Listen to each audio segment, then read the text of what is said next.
Ladies and gentlemen, before we get started, this podcast is brought to you by Final Form Supplements. Final Form Supplements is a supplement brand with honesty labeling. So the labeling in supplements is Wild Wild West. Sometimes labels aren't honest. They have things in there that's on in there. We don't have to worry about that with Final Form Supplements. We got everything you need from protein powder, creatine, skin care, soap for your skin, handcrafted soap, and we have all kinds of things. Go to finalformsubs.com, that's SUPPS, finalformsubs.com. Use promo code COACHSTRIB, all caps, no space. Get 10% off your order. And make sure you like, comment, subscribe on whichever video you're watching here at Ivy Talks Podcast Network.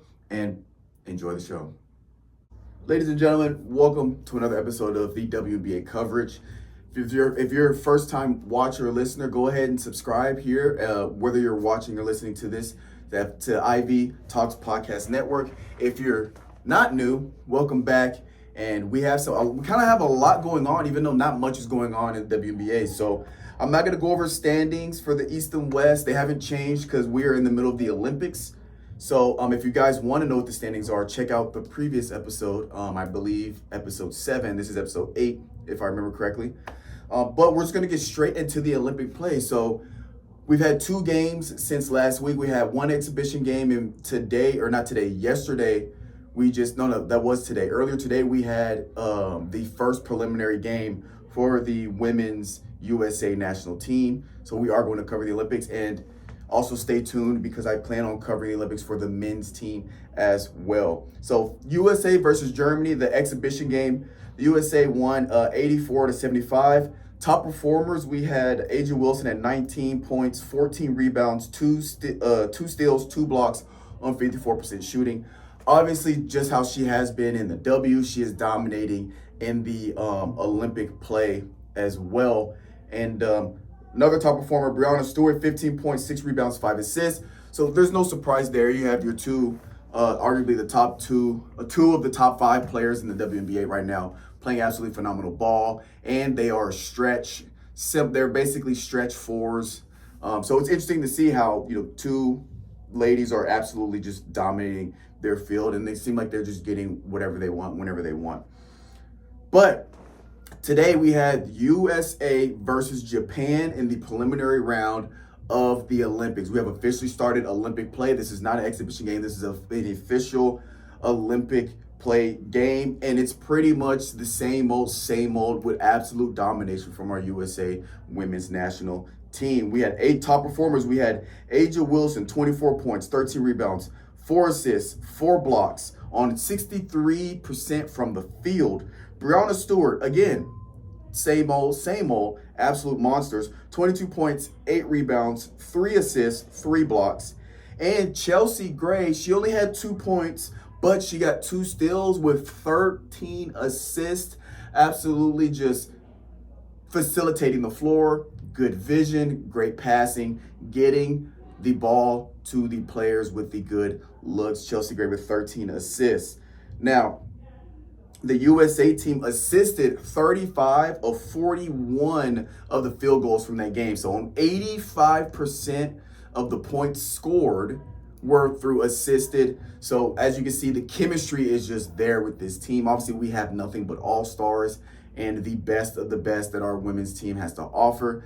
So there's no surprise there, but it's just the fact that the chemistry is so well woven together within this team, considering they've only been together for a couple months, maybe not even a couple months, but they pretty much have been somewhat knowing who's been on the team for a couple months.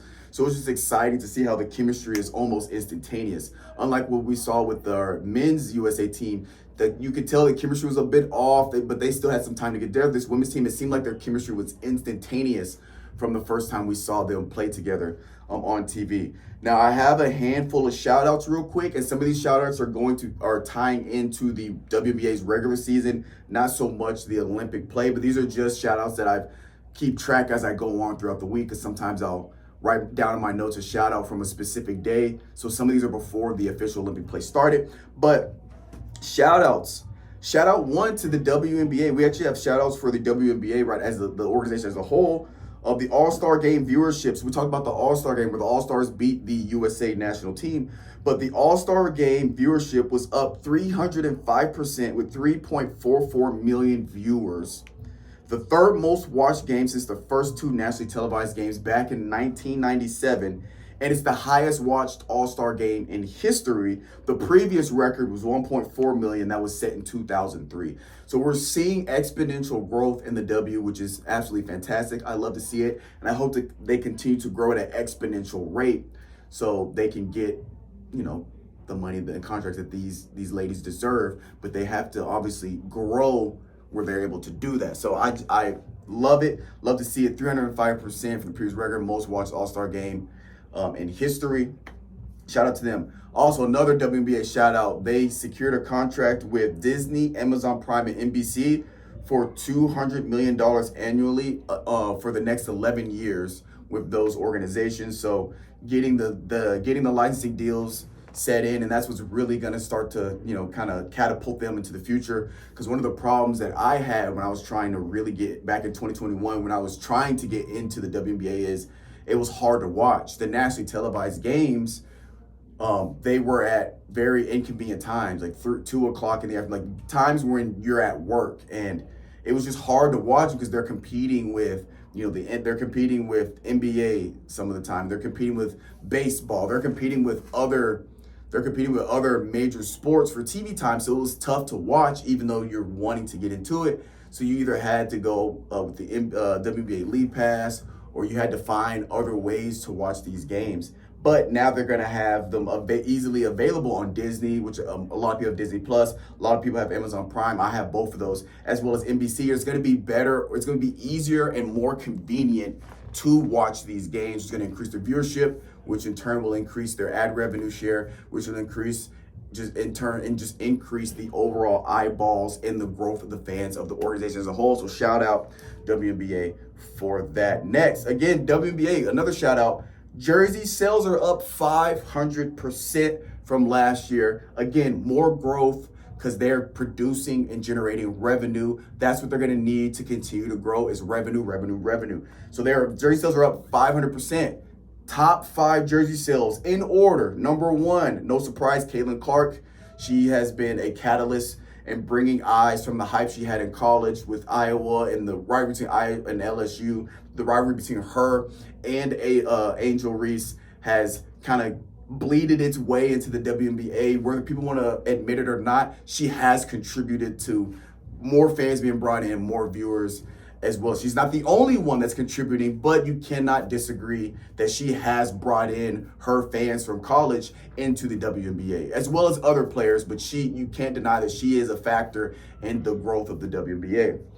Number 1, jersey sales. Number 2, jersey sales. No surprise, Angel Reese. Again, Angel Reese, phenomenal player at LSU. I was a fan of Angel Reese at LSU. She has brought in fans from when she was in college into the WNBA, and now the growth, she is contributing to the growth of the WNBA. So that's number 2. Number 3, Sabrina Ionescu. I always butcher her last name. Sabrina Ionescu. Again, another phenomenal player. She has brought in fans as well. Everybody, all these superstars we're naming, people.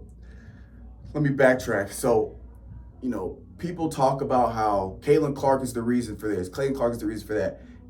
Yes, Caitlin Clark is the reason for a lot of the growth and viewership of the WNBA. But she's not the only one that's contributing. Angel Reese contributing. There's players that are already in the league that are veterans that are contributing. So it's everybody contributing together. Who's contributing what? Y'all, you can get into that as a debate, this and that. You can look at the numbers, who's bringing in what.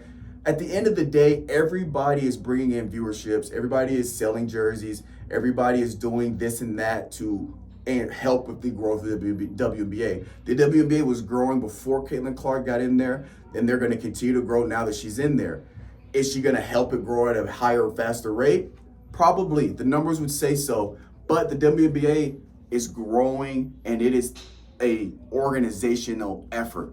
So Sabrina Ionescu, her basketball shoes are phenomenal. If you haven't tried them, you should get a chance. I don't have a pair, but I've tried them. They are absolutely phenomenal.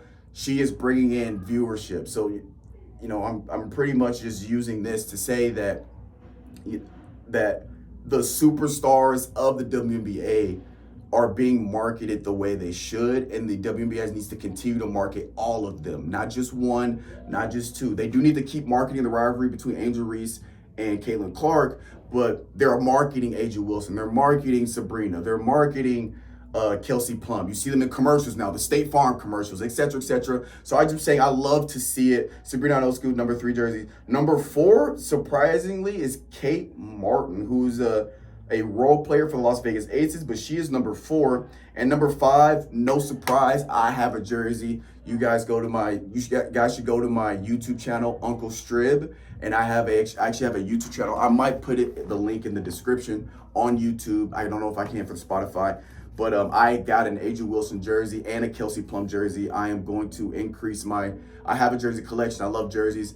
My collection is predominantly NBA, but now I'm dipping into the WNBA as well because I'm a big fan of the WNBA. So AJ Wilson, the face of the WNBA. I don't care what nobody's talking about.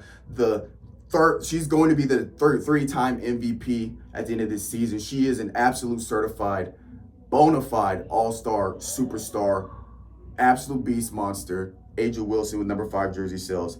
But that is all I have as we continue to watch and keep our eyes on the Olympics as they continue to go on between the men's and the women's. But this has been another episode of the WNBA coverage, Olympic coverage edition. We'll catch you guys next week.